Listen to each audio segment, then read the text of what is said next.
ആദരണീയരായ അധ്യാപകർ, വിദ്യാർത്ഥി സുഹൃത്തുക്കൾ, വിശിഷ്ട അതിഥികൾ, മറ്റ് പ്രിയമുള്ളവർ, ഏവർക്കും സ്നേഹാഭിവാദ്യങ്ങൾ. മാനവ ചരിത്രത്തിൽ ഇന്നുവരെ നേരിട്ടിട്ടുള്ള എല്ലാ ദുരന്തങ്ങളെക്കാളും ഭയാനകവും പ്രകൃതിശേഷിയേറിയതും നാശകരവും പ്രത്യാഘാതം ദീർഘകാലത്തേക്ക് നിലനിൽക്കുന്നതുമായ ഒരു മഹാവിപത്താണ് ലഹരിയുടെ ഉപയോഗം.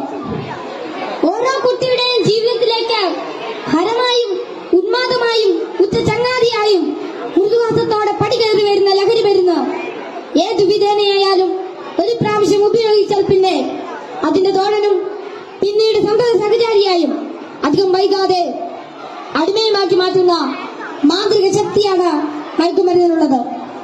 മയക്കുമരുന്നിന്റെ ഈ മാന്ത്രിക ശക്തിയെക്കുറിച്ച് പറയുമ്പോൾ കടൽക്കിടവിന്റെ കഥയാണ് എനിക്ക് ഓർമ്മ വരുന്നത്. കൂട്ടുകാരെ, നിങ്ങൾ കടൽക്കിടവിന്റെ കഥ കേട്ടിട്ടില്ലേ? വെയിലാറുന്ന സായാഹ്നങ്ങളിൽ കടൽ തീരത്തിന്റെ മണൽത്തട്ടിൽ നടക്കാനാവാതെ അവശനായി കിടക്കുന്ന വൃദ്ധനെ കാണാം. കരുത്തരായ യുവാക്കൾ ഒറ്റയ്ക്ക് ആരെങ്കിലും അടുത്തെത്തിയാൽ തന്നെ അല്പദൂരത്തേക്ക് മാറ്റിക്കിടത്താൻ ചെറുപുഞ്ചിരിയോടെ വിനയാന്യതയെ അപേക്ഷിക്കും. മനസ്സലിഞ്ഞ് സഹായിക്കാൻ തയ്യാറായാൽ എടുത്തു മാറ്റാൻ കിഴവൻ അനുവദിക്കുകയില്ല. തോളിൽ കയറ്റാൻ നിർബന്ധിക്കും. തോളിൽ കയറിയാൽ കിഴവന്റെ തനി സ്വഭാവം പുറത്തു വരും.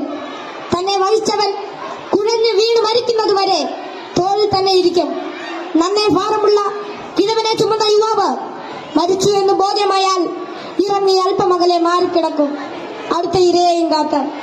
ഇതുപോലെയാണ് ലഹരിയുടെ ഉപയോഗവും. ഒരു പ്രാവശ്യം രുചിച്ചു നോക്കിയാൽ പിന്നെ രക്ഷപ്പെടൽ അസാധ്യം എന്നല്ല, എന്നാലും വലിയ പ്രയാസം തന്നെ. മയക്കുമരുന്ന് ഉപയോഗിച്ചിറങ്ങാൻ പ്രേരകമാകുന്ന ഘടകങ്ങൾ പലർക്കും പലതാണെങ്കിലും പരിണിതഫലം എല്ലാവരിലും ഏതാണ്ട് ഒന്ന് തന്നെയാണെന്ന് പറയാം. ഉപയോഗിച്ച് തുടങ്ങുമ്പോഴുള്ള രസവും കൗതുകവുമെല്ലാം മാനസിക സംഘർഷങ്ങൾക്കും ശാരീരിക പ്രശ്നങ്ങൾക്കും വഴിമാറും. പിന്നീട് ഇതില്ലാതെ ജീവിക്കാൻ കഴിയില്ലെന്ന സ്ഥിതി വരുന്നു. ലഹരിക്കാംശമായ പണം കണ്ടെത്തുന്നത് പ്രയാസമായി തീരും. അപ്പോൾ അതിനായി കുറുക്കുവഴികൾ തേടുന്നു.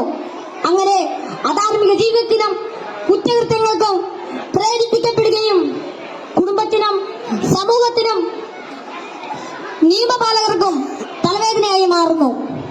ഇതിന്റെ എല്ലാം ബാക്കി പത്രം എന്ന് പറയുന്നത് നിരാശ, ഏകാന്തത, മാനസിക പിരിമുറുക്കം, ശാരീരിക പ്രശ്നങ്ങൾ, മാനസിക വിഭ്രാന്തി എന്നിവയാണ്.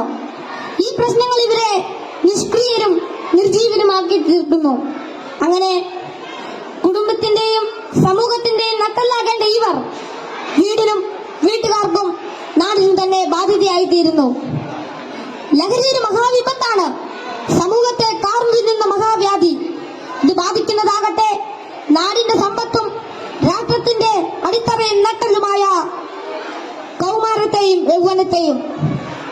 കുപ്പിയിൽ നിന്ന് തുറന്നുവിട്ട ഭൂതം പോലെ നമ്മെ ഒന്നോടെ വിഴുങ്ങുവാൻ വായ് പിളർന്നലറിയാർത്തടുക്കുന്ന ഈ ദുർഭൂതത്തെ നമുക്ക് ഒറ്റക്കെട്ടായി നേരിടാം.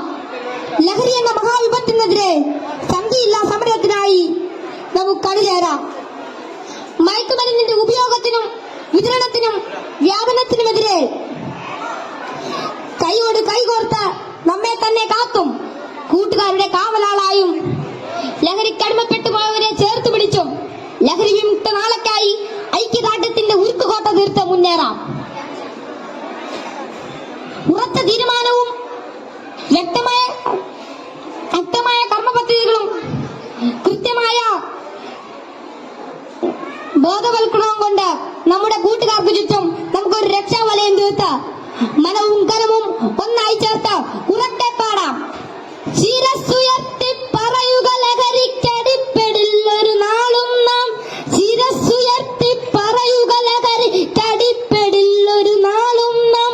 വരം കണക്കെ കിട്ടിയ ജീവിതം എറിഞ്ഞുടയ്ക്കുകയില്ല നാം. വരം കണക്കെ കിട്ടിയ ജീവിതം എറിഞ്ഞുടയ്ക്കുകയില്ല നാം. ശിരസ്സുയർത്തി ശിരസ്സുയർത്തി